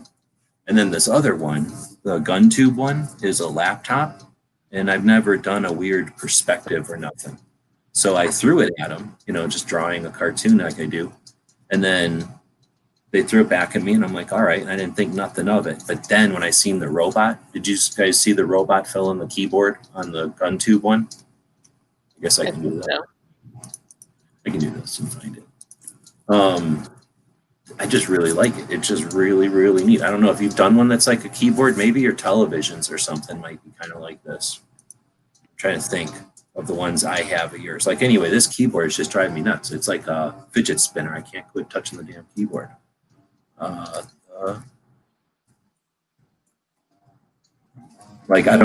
know how they made it. I literally watched them make it right here, but it still came out so neat. Like I don't know, just really neat. So, I didn't know how I kind of figured they were going to smear, a whole layer on here, but it turns out, yeah, they went in and zapped a robot and zapped each one of these keys separately. And I just thought it was a neat effect. It's sort of, I don't know how to call it, like a perspective. At the same time, it's like, whatever they call, I don't know what the words are called for disappearing lines. When you draw something with disappearing lines, like there's a name for that. Anyway, they accomplished it so cool in this thing. So it'll be neat if you actually have it to fiddle with it. And it's like an L shape. Have you ever done that's an L shape like this? Probably. I mean, I've done a lot of crazy shapes, but that thing looks pretty rad. Is the screen? It's not like that. That's like this is along the process. It says gun tube. It's just underneath of all that white on this layer. Whatever. In the bottom. But it's just the L shape. It's like I set them here on the table to fiddle with them, and then just to fiddle with them really. And the L shape just lends itself to it's not a square. It lends itself to like on a patch panel or something. It's going to be neat to have an L shaped thing. I don't have too many that are irregular. Almost everything's symmetrical. So it's kind of neat to have something that isn't once in a while. But anyhow, so yeah, a couple of days here, we will be shipping these out to everybody.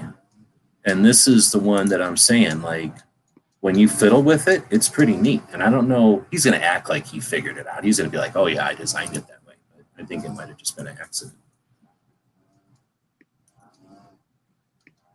Oh, when are the patches going out? So they came in 4 shipments, right? So 8,400, 8,500 patches. I forget, I'll have to count them again. They come in 4 shipments. So 3 of them are here now. I just got the 3rd one this morning. I went and picked up the 3rd one. So I'm just now fiddling with Liberty Doll, Gun Tube, and Skip's Tactical, which also came out really good. Lots of detail. But then the last 2 KDs, the pistol, the Truth pistol, and then Tony Simon's 2A4E logo are in the mail now. And like I was saying, I'll know later on tonight probably when that tracking number kicks in, like where it is along the path. But I'm guessing I'll have it within the week or so. Usually they only take a couple of days to get here lately. And whenever they get here, depends. Like if they get here at 4 p.m., there's nothing I can do, right? It'll go out the next day. But if they get here at 9 a.m. or something, then I got nothing else to do. They'll get here at 9 a.m. and some of them will be going out that day. And then unless something happens, they're all going to go out the next day. So you'll have them 3 or 4 days after I get them, which should be in 3 or 4 days, something like that. And then there's a weekend in there. So I don't know how that'll all work. It'll all just kind of play out here, but I'll keep everybody updated on stuff.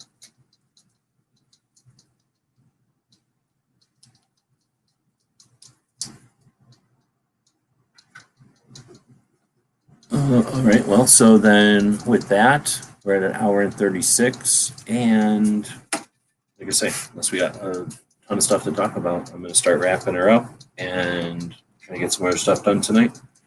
I did write another book yesterday after I got kicked out of the Gun Rights Policy Conference. I decided, okay, fine, I'll just write another book. So I took a deck of cards that I had made and turned them in. Oh, I can show you the fucking video. Turned them into a book because of why not, right? It's easy. So you go to here and then here and then here. Find this folder, go into that one, and then what would I have called it? AK-47 book, probably? Let me know if you can hear this. Talk about a project and a new product over at our Gear website store. This is our new AK-47 library book. So I've got a pretty decent collection of Kalashnikov books, and I made this deck up a while back, playing card size deck, to keep track of the library. As you can see, it's really easy to hold all of these in my hand. Let's take a quick look at the library. It's just a lot more difficult to deal with all the books. They start from the 60s here, come up to today with Victor's coffee table books. So whole shelf here and actually a couple down here makes it a lot easier to deal with when working on research or projects or whatever, to have the whole library like this. So of course, have the books, their titles and which edition and dates and stuff like that. Then in this yellow section, information about what format it's in, how many pages, if it's an article, how long, if it's breakdown, if it's mostly illustration. Some of these are picture books, some of them are more just on text, so some breakdown on the ratios there, and some other statistics. We also try to mention whenever something is like the first time we saw something in Western literature or something like that.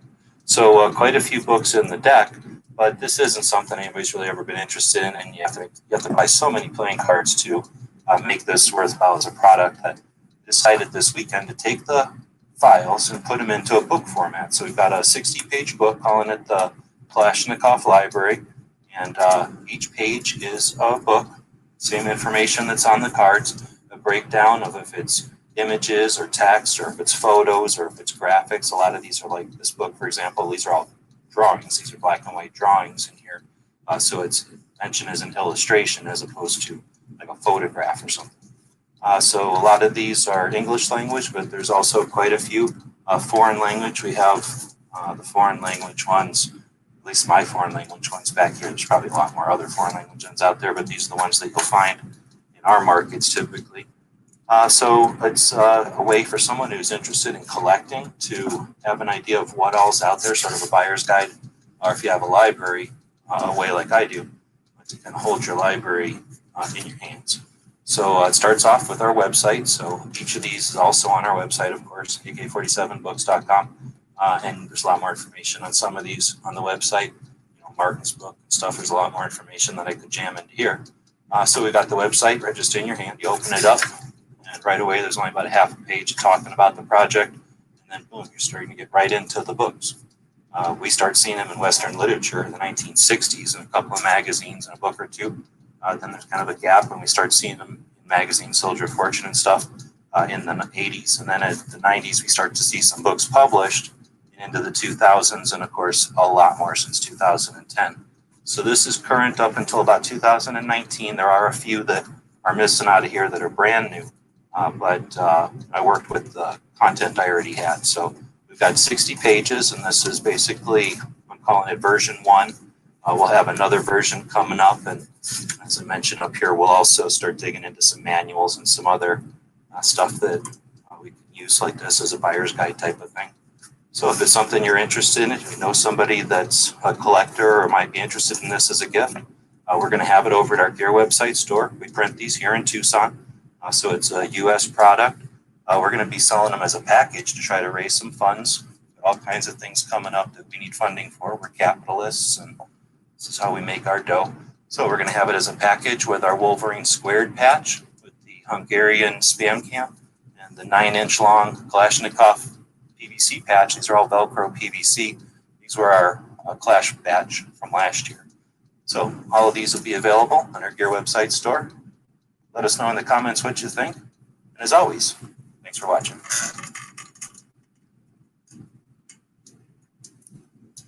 All right, so that's gonna added them to the store earlier today. So if anybody wants to grab one of them, feel free. And I think unless there's anything else, you can wrap it up with that commercial.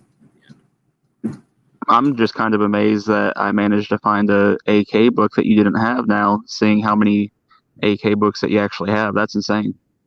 Yeah, I pretty much have all of them, that's what I'm saying. So yeah, I can't buy every single one as they're published necessarily. So a lot of times, especially the new ones, I'll wait until I can find them, you know, on eBay or something for like $3 because it's got a damaged cover or whatever. It's old and nobody liked it.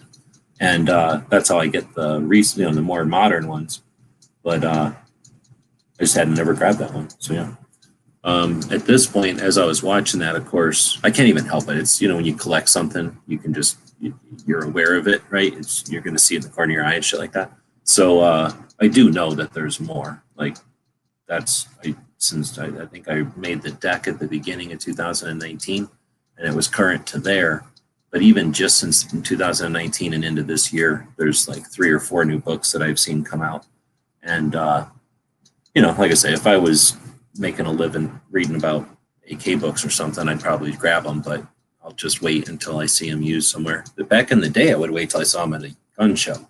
And that would be, you know, you pay a couple of bucks to get into a gun show or for parking or something, or even if you get in for free, because there's lots of ways to get in for free, you still have to drive there or whatever. So I always look for things to buy at a gun show because that helps pay for the price of going to it, right? So even if you're paying, I figure even if I'm paying what I would pay online at a gun show, then that's a wash. Like it's worth going to the gun show to like help pay to go to the gun show. And now I have the thing and I didn't have to wait for it. But besides, it's not going to happen. I don't have enough gun shows to find something like, you know, a book randomly.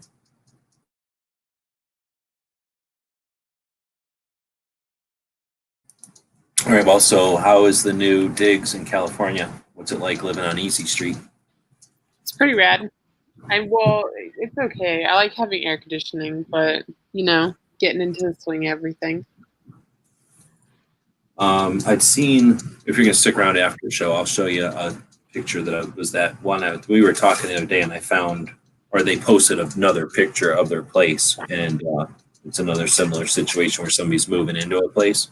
And at first, I thought it was you. Well, I'm telling them. I already told you, but we're talking about a third party who posted something, and for whatever reason, since I knew Angelina was moving, I thought it was her posting something. I was like, oh, that's nice. Anyway, I'm going to show her this like storage system or something. But when are you totally moved already? Yeah, everything's moved, back operating and shipping stuff, and all. Oh, so you've added surgery to the lineup. You have to do something now that I can print. I understand. You got to diversify, pivot a little bit. Right.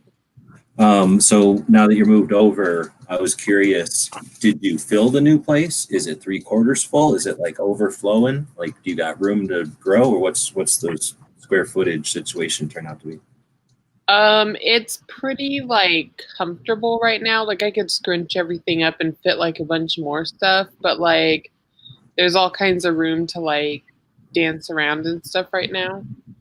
Because that So place I was looking at was that sort of situation. Like if I would have moved into this place that I wanted to, I would have been like in 3 times the amount of space. So I could have had I don't. For me, I would like to have like a table saw over here, and then like the skill saw way over there. So in case I want to cut a canoe in half, I don't have to move nothing. Like I would have had like that kind of room. You're not dancing around in between equipment. There's not like a piece of equipment and an island so you can walk all around it type of room. well, so now I have a big table like in the middle of the room. Right. That's what I'm talking about. You do have that. Mm-hmm. Okay. And then, all on the sides is like, like a couple, I don't know, 3-4 feet or whatever that are clear.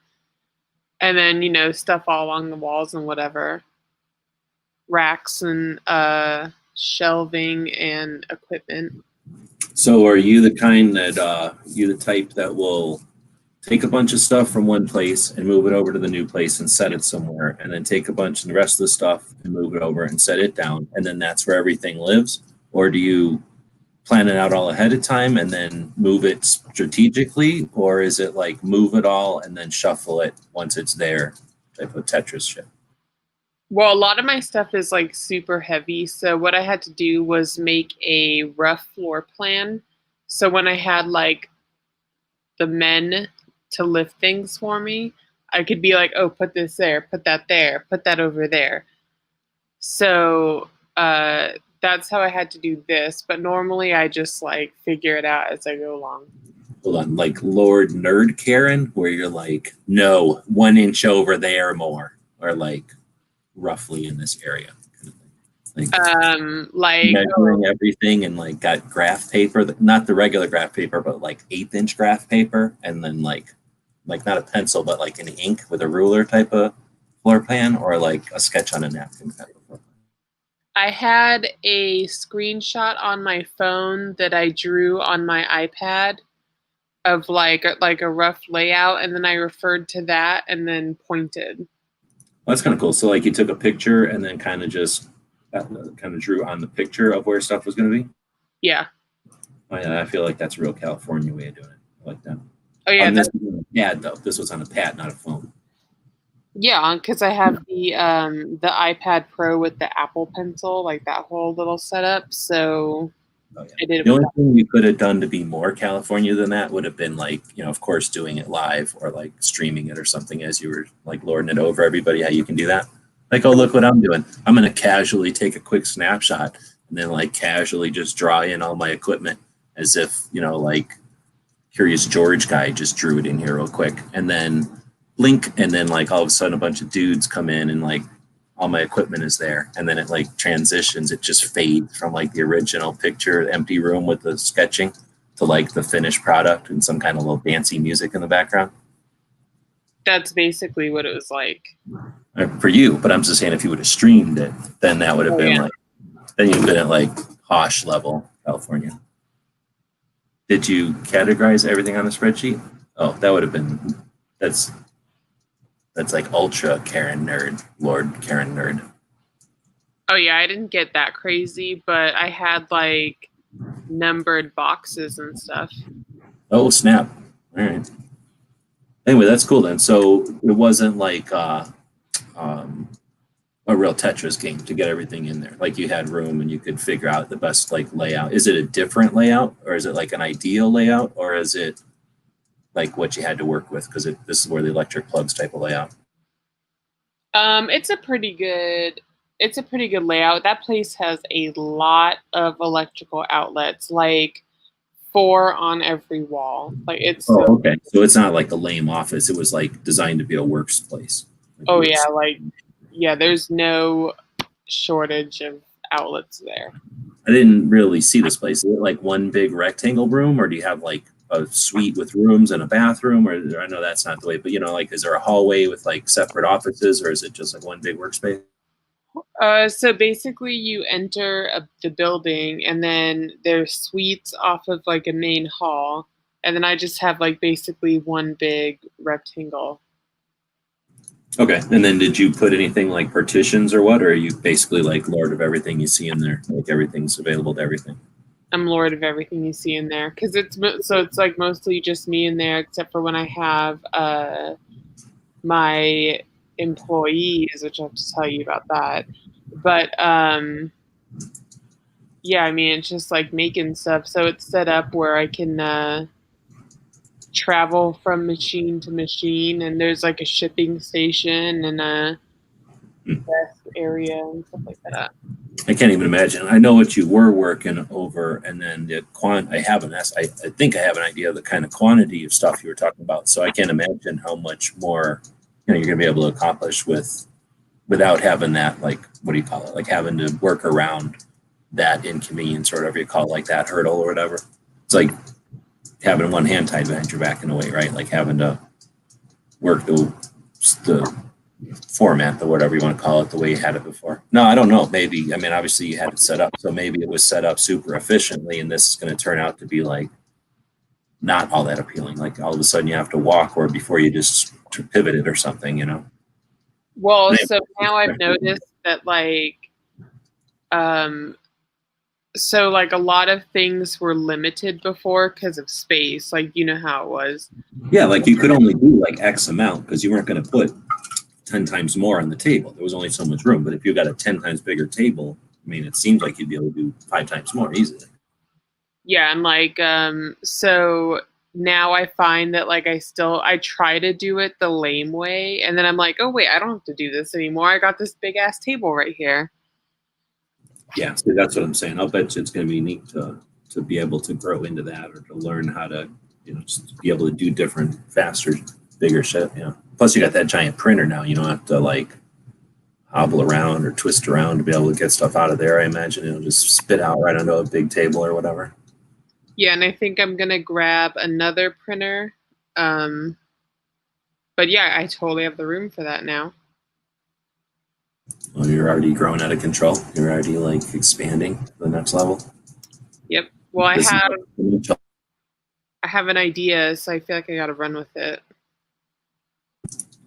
Right on. Well, it sounds like we should start talking secrets, so we're going to close it down to all you regular people who only get to listen to the non-secret part of the shows. So you did have a link, though. So even though Barbecue's going to be here listening to all these secrets, all he did is click on that link, which you all had access to. I dropped it like 6 times, and it still works after the show.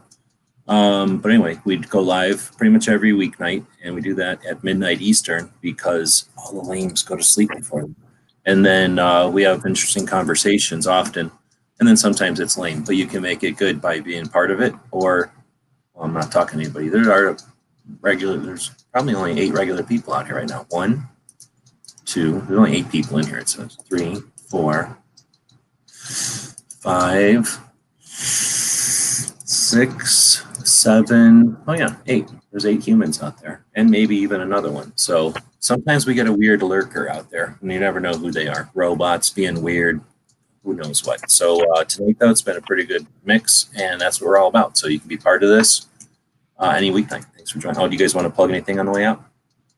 Hello, Pants, and something about Alan Anchor, but I lost my energy, so alananchor.com. Right on. Well, thanks for all your help. We got this big 2A patch going out where 400 people over the course of a month got together and who made this project happen. And part of the project is some printing and, just imaging work. And I thank Angelina for helping me out a lot over the years with secrets and tips and techniques. So the reason I'm able to do the stuff I'm able to do is because people like Angelina. So appreciate it. Thank you very much. And the other people out there who are being part of the show. Otherwise, there's no point in doing stuff. I can just sit and mope in a closet, but there's people to hang out with on the internet. So it makes it fun for everybody to do stuff. So we're going to go talk secrets, and we'll be back to pick up later.